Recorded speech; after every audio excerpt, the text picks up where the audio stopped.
Friends, let's explore a very different subject in today's episode. When adultery and LGBT are decriminalized and the social fabric is being disrupted and challenged like never before, what is the sanctity of marriage in our lives? What makes some marriages succeed and some others fail? Before answering that question, suppose one were to say that marriages aren't made in heaven but rather on the earth. And a lot of work actually goes into making them even remotely earthly. Forget divine. Would you agree? For those married once a year, there comes a beautiful moment when both cherish and rejoice all those unique moments they have spent together. Pause to reflect on the wonderful relationship they have had and how the two of them courageously went through the ups and the downs of their life. Is love beyond human volition and understanding? Is marriage a religious tenet? Is there a cosmic significance of love translating to marriage? For one, marriage involves commitment and responsibility. Can this responsibility and love be real when there is no marriage to bind?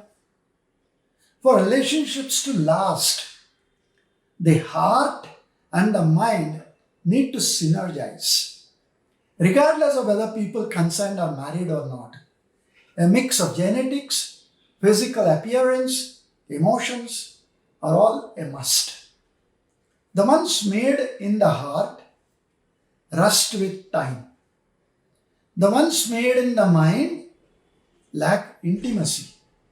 And the ones made in both heart and mind, only they last. Now, where is the place for heaven in this story? And is love enough to sail us through year after year?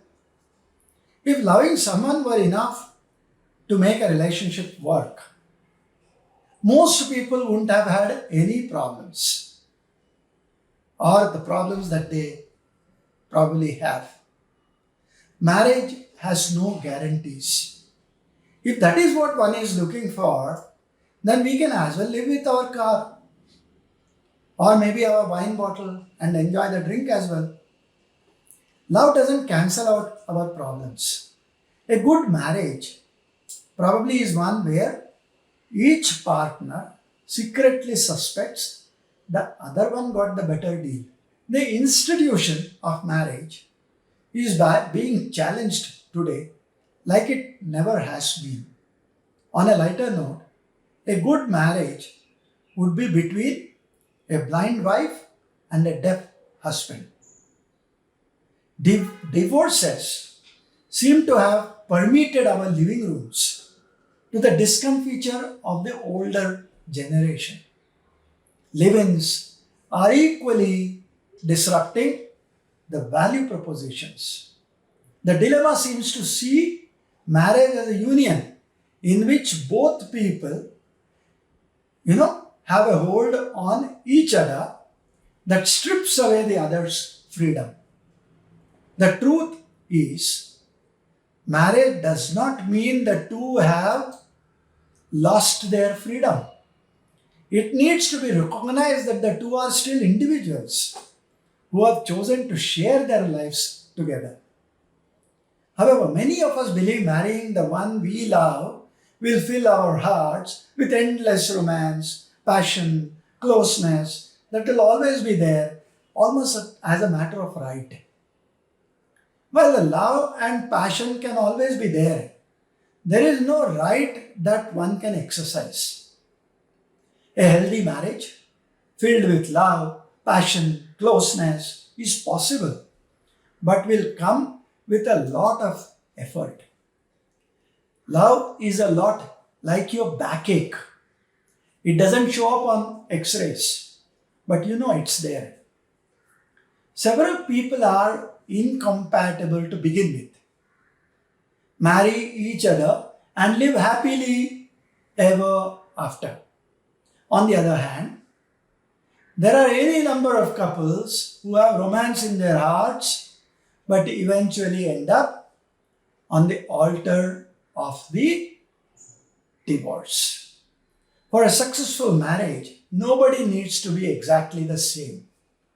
Individual egos, like who makes more money, who is in the process more, or who is in the press more, who gets more perks, are all to be discarded. Now, being supportive, sharing experiences, respecting relationships, forgiving, sacrificing, compromising, and above all, keeping the romance in life going is important. Now, does heaven have a role in such efforts? Are divorces also made in heaven and executed by the courts on the earth? When a divorce is granted, inevitably, all the above enumerated goodies have gone out of not one but two lives. Early Indian marriages and even today, several are not even registered and they have done very well for themselves. About 50% marriages end up in divorce in the US, 20% in our country. How many survive? But are as good as dead is anybody's guess. While we debate relevance of marriages, there are countries that do not allow divorce, like the Philippines, the Vatican City, and the British Crown. The current generation, even ever innovative, is experimenting a live-in concept in which an unmarried couple live together in a long-term relationship that resembles a marriage. Maybe to test their compatibility before they commit to a legal union or maintain their single status for financial reasons. Whatever the reasons, the number of couples living together outside the marriage have been rising alarmingly in recent times, stressing the social fabric. It is very personal and subjective matter which might or might not work for everyone. It can be a cause of concern for women, more so who might suffer harassment or insecurity. Being in a relationship that guarantees very little in terms of security. Shraddha Walkar, her case is a sad reminder that live-in relationships must be better left untouched.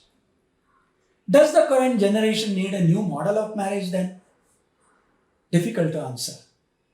Today, marriage seems to be less of a must, with a growing number of children born having parents who are not married. Does this mean the end of a generation as we know? How will our software programs handle couples living together but not married, having children born as it happens in Bhutan and some other countries? Until these vexing questions are answered and the laws become more progressive and are interpreted with a lot more compassion, we define the institution of marriage as one of compassion or as one made in heaven as a matter of routine debate. Friends, it is better to believe that marriage is about commitment, giving, taking, understanding, and so on. The fact that one would want to spend an entire life with someone and be a part of their everyday life means that one is ready to share everything, compromise somewhere, and agree to trust each other. A successful marriage requires falling in love many times, over and over again, always with the same person. Unequivocal trust is what defines marriage. But then, is it not trust that defines every relationship?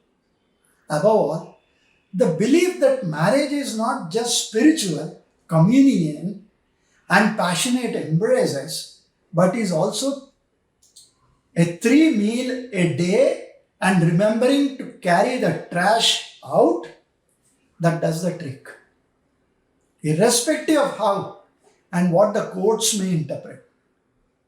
Friends, that is my take on the institution of marriage in this week's Saturday Wisdom. You can contemplate on whatever I have said over the weekend and write to me if you do not agree with me. Namaskar, thank you, and Dhanyavad, with a promise, as always, to be there with you the next week.